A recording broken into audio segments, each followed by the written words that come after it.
ابھی یاد رکھیے کہ جن میں یہ شرائط ہوں گی یہ کب دیکھی جائیں گی؟ ہونا تو یہ چاہیے کہ حج کے ایام کے اندر ہوں۔ حج کے ایام ہوتے ہیں جیسے شوال شروع ہوتا ہے نا، میٹھی عید ختم ہوتی ہے، یعنی رمضان کے بعد عید کے بعد اگلے دن سے ہی سمجھ لیں حج کے ایام اسٹارٹ ہو جاتے ہیں، پورا شوال، پھر ذیقعد اور ذی الحجہ کے 10 دن، 2 ماہ 10 دن۔ یعنی اس کا مطلب کیا ہے کہ اگر آپ نے شوال میں حج کے احرام کی نیت کر لی تو یہ آپ کا احرام ویلڈ مانا جائے گا۔ یہ مخصوص ایام ہے، لیکن اتنی جلدی تو خیر کوئی نہیں پہنتا، لیکن یہ ہے ایام۔ تو ویسے تو ان ایام کے اندر یہ ہمیں شرائط کسی شخص میں دیکھنی چاہیے، لیکن فقہا نے فرمایا کہ آپ کے علاقے سے، آپ کے ملک سے جب قافلے حج کے روانہ ہوں، یا جیسے ہمارے ملک پاکستان یا دیگر جگہوں پہ قرآن دازی ہوتی ہے کہ بھئی اب آپ اگر حج کے لیے جانا چاہتے ہیں قرآن دازی، یہ جو ایام ہیں قرآن دازی کے، ان دنوں میں اگر کسی کے اندر یہ شرائط موجود ہوں گی تو یاد رکھیں کہ اس پہ حج فرض ہو جائے گا اور اس کو جانا ہوگا۔ ایک بات یہاں ضمناً مزید یاد رکھیے کہ بعض اوقات یہ چیزیں ہمارے پاس موجود نہیں ہوتی، اس کے باوجود اگر ہم حج کریں، مثلا کسی نے ہمیں دے دیا پیسہ کہ چلو حج کر لو، بعض اوقات کوئی ادارے سے آپ وابستہ ہوتے ہیں وہ آپ کو پیسہ دے دیتے ہیں، تو ایسی صورت میں آپ جو حج کریں گے تو وہ چونکہ آپ پہ تو فرض نہیں ہوا، ہونا نفل چاہیے، تو وہ نفلی حج ہوگا۔ لیکن میرا مشورہ یہ ہوگا کہ جو اس طرح خود زاد راہ پر قادر نہیں ہیں، کوئی ان کو حج کروا رہا ہے یا اسی طرح آفس وغیرہ میں ہو جائے، تو وہ نیت کر لیں فرض حج کی۔ فقہا نے فرمایا ہے کہ اگر کوئی کسی پہ حج فرض نہیں تھا لیکن موقع مل گیا ادائیگی کا اور فرض کی نیت سے ادا کر لے تو اس کا فرض ہی ادا ہوگا، یعنی آئندہ زندگی میں اگر کبھی اس کو اللہ تبارک و تعالی مزید مال عطا فرماتا ہے جو حج کے لیے لازم ہے تو وہ پھر حج فرض نہیں ہوگا، پھر دوبارہ آنے کی اس کو حاجت نفل کرنا چاہے کر لے۔ تو اس لیے میرا مشورہ ہے کہ آپ جب اگر کوئی ایسے بھائی بہن ہمارے جانا چاہتے ہیں جو کوئی اور ان کو کروا رہا ہے، حج فرض نہیں ہے، تو فرض کی نیت سے ہی حج کریں تو انشاءاللہ ان کو برکات حاصل ہوں گے۔ جن بھائی بہنوں کے نام حج کے لیے قرآن دازی میں نکل آتے ہیں یا وہ پرائیویٹ طور پہ حج کرنا چاہتے ہیں تو انہیں چند چیزیں ضرور اپنے ساتھ رکھنی چاہیے۔ میں اس کی تھوڑی مختصر سی تفصیل آپ کو ذکر کر دیتا ہوں۔ ایک تو موسم کے لحاظ سے کپڑے رکھیں، آپ کچھ لباس ضرور ساتھ رکھیں، میلے ہو جاتے ہیں، احتلام بھی ہو جاتا ہے، دیگر مسائل ہوتے ہیں۔ احرام کی بھی 2 چادریں رکھیں، مرد 2 سیٹ، یعنی ایک احرام تو پہن کے جائیں گے آپ، وہاں میلہ بھی ہو جاتا ہے، کبھی ایسا بھی ہوتا ہے کہ کوئی ناپاکی وغیرہ ہوتی ہے، کہیں گر جاتا ہے تو آپ چادریں تبدیل کر سکتے ہیں۔ سردی ہیں تو سردی کے، گرمی ہیں تو گرمیوں کے کپڑے۔ دوسرا ایک بڑا بیگ آپ لیں جس میں آپ تمام اپنی چیزیں اس میں ڈال سکیں، یہ مطلب لیگیج ہوگا جو آپ جمع کرائیں گے۔ اسی طرح پاسپورٹ ہے، ٹکٹ چیک کر لیں اچھی طریقے سے، اور ہیلتھ سرٹیفکیٹ وغیرہ، یہ سب چیزیں آپ کے پاس ہونی چاہیے۔ جانے سے پہلے اچھی طرح چیک کریں، اور ایک چھوٹا بیگ لے لیں جن میں یہ چیزیں آپ ڈال کر انہیں اس کو گلے میں لٹکا سکیں۔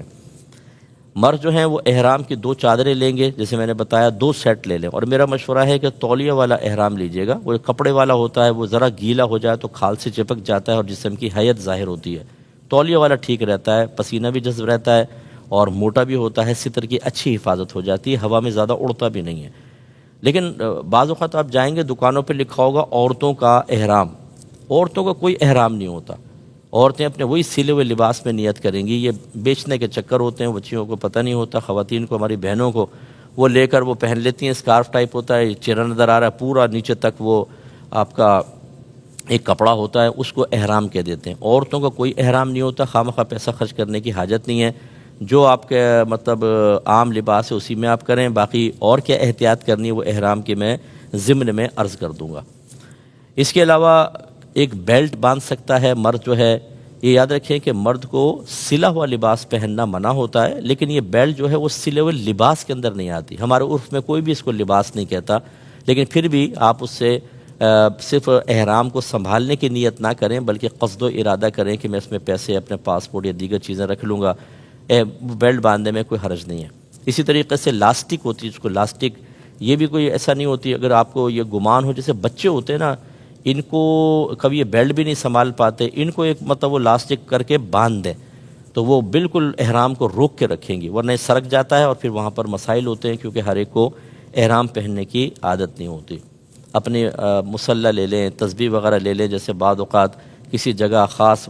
بیٹھنے کو جگہ نہ ملے تو آدمی وہ کر لے۔ اس کے علاوہ اگر سردی وغیرہ ہے چادر لے لیں، تکیہ لے لیں، ویسے تو سب چیزیں تقریباً وہاں مل جاتی ہیں آپ کو۔ پانی پینے کی بوتل ضرور ساتھ رکھیں، کیونکہ بسا اوقات رش بہت ہوتا ہے، آپ کو اس مقام تک جانا مشکل ہوتا ہے، اپنے پاس بھر کے رکھیں، وہ پینے میں آپ کو بڑی آسانی رہے گی۔ اس کے علاوہ سیفٹی ریزر ہے یا مشین اپنے پاس رکھیں۔ یہ یاد رکھیں کہ جب محرم حالت احرام سے باہر نکلنے لگے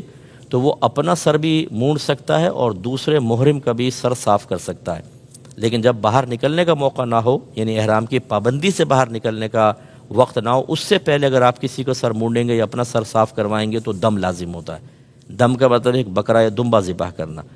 تو جب آپ بالکل جیسے آپ نے مثال کے طور پہ عمرہ پورا کر لیا، حلق کروانا ہے، تو یہ آپ کو بڑا فائدہ دے گا، ورنہ بہت زیادہ پیسے دینے پڑتے ہیں وہاں پہ، 100 ریال، کبھی 80 ریال لے رہے ہوتے ہیں، اور جو پاکستان میں اس کو پاکستانی روپیز میں کنورٹ کریں تو کافی پیسہ بن جاتا ہے۔ تو اپنے پاس رکھیں، اور اپنے جو قافلے میں آپ کے ساتھ ہیں ان کا سر وغیرہ بھی آپ مونڈ سکتے ہیں، لیکن جب آپ احرام کی حالت سے باہر ہونے لگیں۔ اس کے علاوہ کوئی ایسی چیز لے لیں کہ جس سے گرمی وغیرہ دور کر سکیں، جیسے اسپریئر ہوتا ہے، وہ اسپریئر، اس میں پانی ڈال کے ٹھنڈا پانی اگر آپ اسپرے کریں تو چہرے پہ ٹھنڈا پانی آتا ہے، پھر کیونکہ ہاٹنس بہت ہے، جیسے بھی یہاں پہ ہاٹنس ہو رہی ہے وہاں کی، تو وہاں کا جلال برداشت کرنا بہت مشکل ہوتا ہے، تو پھر وہ ہوا لگتی ہے تو ٹھنڈا ہو جاتا ہے آدمی۔ آج کل وہ نیک فین بھی چل رہے ہیں، وہ بھی لوگ آپ سے پوچھیں گے کہ یہ پہن سکتے ہیں کہ نہیں، تو یہ گلے میں وہ آ جاتے ہیں، یوں اسٹینڈ ٹائپ ہوتا ہے، اور پھر وہ اس میں 2 فین لگے ہوتے ہیں، وہ آپ کے چہرے پہ ہوا ڈالتے رہتے ہیں۔ تو بعض ایسے ہوتے ہیں کہ جو مطلب کمزور ٹائپ کے ہوتے ہیں، زیادہ وہ مشقت برداشت نہیں کر سکتے، ان کے لیے کرنے میں کوئی حرج نہیں ہے، لیکن اگر آپ مطلب مضبوط ہیں، حالات کا مقابلہ کر سکتے ہیں، تو پھر آپ اس طرح کی سہولیات سے تھوڑا سا اپنے آپ کو دور رکھیں۔ اگر آپ برداشت کر سکتے ہیں، جتنی مشقت زیادہ ہوگی یاد رکھیں اتنے درجات زیادہ۔ خواہ اپنے آپ کو تکلیف میں مبتلا بھی نہ کریں، لیکن جو اللہ تبارک و تعالی نے قدرتی طور پر معاملات پیدا فرمائے ان کو فیس کرنا، اور پھر یہ آپ کو زمانے رسول کے حج کا ایک مزہ اور اس کا ایک رنگ نظر آئے گا کہ دیکھیں اس زمانے میں اونٹوں پہ، گدھوں پہ، خچروں پہ سفر ہوتا تھا، اور گرمی، دھوپ، کوئی آسانی ایسی نہیں تھی، پانی کی قلت بھی، وہ آتے تھے اور وہاں پہ حج کرتے تھے، تو اس کا تھوڑا سا رنگ حاصل ہو جائے گا۔ لیکن جیسے میں نے کہا کہ جو برداشت کر سکتا ہو، جوش میں آ کے اگر آپ کر لیں اور بعد میں کوفت میں مبتلا ہوں، پھر معاذ اللہ گرمی کو برا بھلا کہیں، یہ ٹھیک نہیں ہوتا۔ اس کے علاوہ تھوڑی سی گولیاں مخصوص چیزوں کی رکھ لیں، جیسے موشن کی تھوڑی گولیاں رکھ لیں ڈاکٹر سے مشورہ کر کے، اسی طرح نزلے کی ہیں، بخار کی ہیں، پین کی ہیں، جسم میں درد کی ہیں، سر درد کی گولیاں تھوڑی سی مشورہ کر کے رکھ لیں، کھانسی کا کوئی سیرپ، کوئی گولیاں، ٹیبلٹس وغیرہ رکھ لیں، کیونکہ وہاں پہ بعض اوقات رش اتنا زیادہ ہوتا ہے، فوری طور پہ آپ کہیں جا نہیں سکتے ہیں، اس وقت آپ کو بہت یہ فائدہ دیں گی چیزیں۔ اس کے علاوہ مسائل حج پر کوئی کتاب اپنے پاس ضرور رکھیں،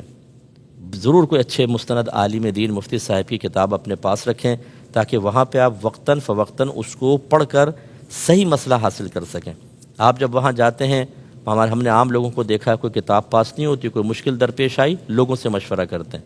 اور ایک سے ایک غلط مشورہ دینے والا موجود ہوتا ہے۔ یہ خوف خدا بھی نہیں ہوتا کہ آپ غلط مشورہ دے کر، غلط مسئلہ بتا کر اس سرزمین پہ گناہ گار ہو رہے ہیں۔ ہر شخص اپنے اپنی سوچ و فکر کے مطابق بتا رہا ہوتا ہے، آپ گناہ گار ہوں گے، آپ کا حج بھی ضائع بھی ہو سکتا ہے، یاد رکھیں ایسی صورتحال بھی بعض اوقات ہو جاتی ہے۔ تو حج کی کتاب اپنے پاس رکھیں۔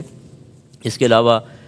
خوش الہان نعت خوانوں کی نعتیں اپنے موبائل وغیرہ میں آپ اپلوڈ کر لیں، تاکہ وہاں پہ آپ سنتے رہیں، اس سے ذوق پیدا ہوتا ہے، شوق پیدا ہوتا ہے، اٹریکشن پیدا ہوتی ہے۔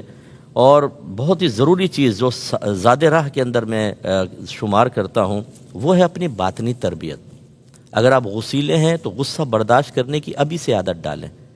اگر آپ بے صبر ہیں، صبر نہیں کر سکتے،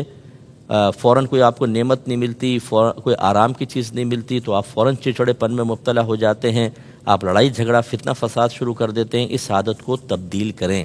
صبر کی عادت ڈالیں، غصہ پینے کی عادت ڈالیں، کیونکہ دیکھیں ابھی میں نے آپ کو حدیث بھی سنائی کہ نبی کریم صلی اللہ علیہ وسلم نے ارشاد فرمایا کہ جس نے حج کیا اور وہاں کوئی فحش کام نہیں کیا اور گناہ نہیں کیا، فسق و فجور نہیں کیا، وہ گناہوں سے ایسا پاک و صاف ہو جائے گا جیسے آج اپنی والدہ کے پیٹ سے پیدا ہوا۔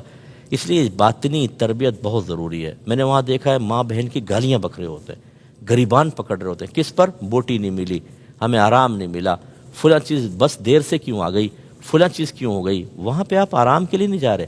آسائش کے لیے نہیں جا رہے، سکون کے لیے نہیں جا رہے، اللہ کی رضا کے لیے جا رہے ہیں۔ ایک مجرم کی حیثیت سے ہمیں جانا چاہیے۔ اللہ تبارک و تعالی سے دعا ہے کہ رب کریم جو باتیں ہم نے سنی اسے ذہن میں محفوظ رکھنے کی توفیق عطا فرمائے۔